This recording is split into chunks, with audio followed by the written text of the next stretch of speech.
Hey guys, happy Tuesday. I'm going to be talking with you guys about having friends online. If it's a bad idea or a really good way to widen your circle, just like I promised. I've said this in both of my last videos, which I put on my channel and my Triad channel.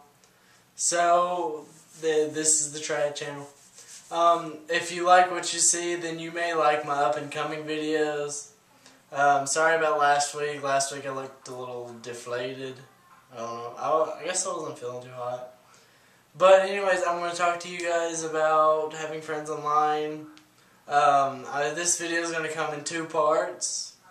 One part's going to be the complete opposite of the other part. Kind of. The first part that I'm going to talk to you guys about is having a Facebook friend. Now, on Facebook, people are not always as they seem, or who they say they are. So, I found this out because I watched Catfish. Now, you may not know what Catfish is. It's a documentary that has nothing to do with catfish. But it's still it's very clever how they pick up the title. You'll find it out in the movie, or I can tell you if you PM me. Private message. Anyways, Catfish is a movie about Yaniv Shulman. He lives in Manhattan. He's a photographer. And one of his pictures got published in New York Times. Then a couple of weeks later, an 8-year-old girl named Abby sent him an email. And attached to that email was a painting of his picture. And Yaniv thought it was amazing. He just thought it was remarkable. So they got to corresponding back and forth. Yaniv's little brother Ariel Shulman and his friend Henry Joost were two filmmakers. So they put together this documentary and they went along with him on this wild escapade. Yaniv was friends with Ariel. That's his brother. Sorry. He was friends with Abby. And if you're going to be friends with an 8-year-old girl, then it's probably best that you know their mother. So he was also friends with Angela, who had another daughter named Megan. Then there was a brother and a father, and he just kind of became friends with this entire family. Now, as the plot develops and thickens, it doesn't really thicken. Plot develops, well, it kind of thickens. Yaniv starts flirting with the older daughter Megan, who's closer to his age. So they flirt back and forth, and it gets pretty raunchy. So you may not want to watch it if you're a little kid, or if you have little kids, you may not want to watch it in front of them. Anyways, it is a really good movie. Yaniv and Megan, they flirt and talk back and forth. Megan makes covers of Yaniv's favorite songs, and he just thinks that's the sweetest thing in the world. Then the shit hits the fan. Yaniv looks up covers to the songs that Megan had sent him, and the ones that he finds online sound almost exactly the same as the ones Megan sent him. So then everything starts just kind of crumbling down around him. He doesn't want to do the video anymore, but Henry Joost and his brother Ariel, they persuade him to at least go through with the film. So they continue making the film, and they eventually go to Michigan, which is where this family lives. They go to Michigan to go and meet Abby in person.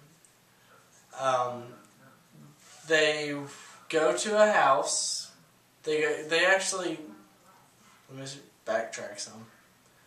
Abby supposedly has a warehouse type thing where she does her own showing and such. Yaniv and his friends called the warehouse place just to like kind of verify that they actually did have the warehouse, and they find out that that warehouse is still up for sale and nobody's placed an offer in 4 years. So they know that much is a lie. They don't know what else is a lie. They look at the Facebooks, of course, and there's a lot of people corresponding with both. With all, I guess I'd say. Because there's, yeah.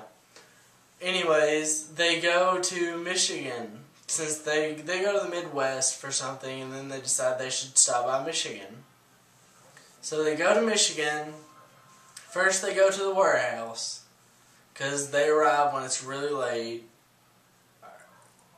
Or, no, they don't. They go to where Megan supposedly has her horses, because she's a horse rider. And there are no horses and no Megan anywhere to be seen.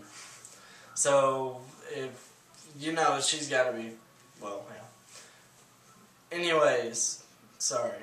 I keep just rambling on.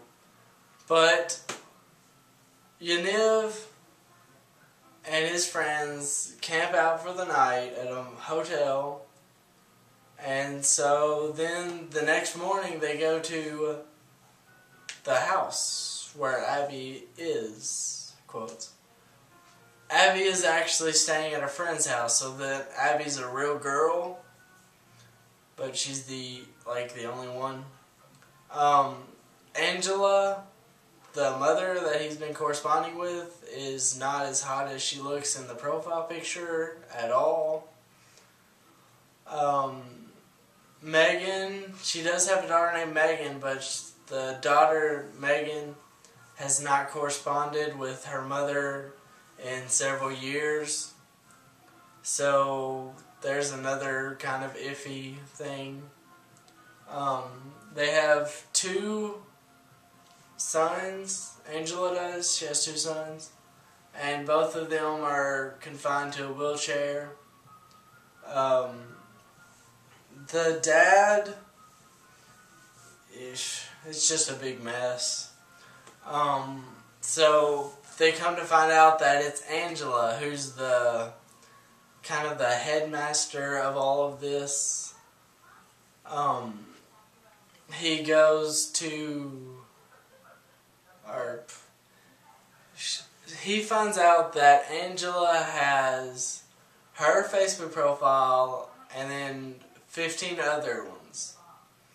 Now the 15 others are family and friends that have been kind of used to verify that the Megan's account is legitimate and such, but it's not legitimate at all. There's some pretty messed up people in this world.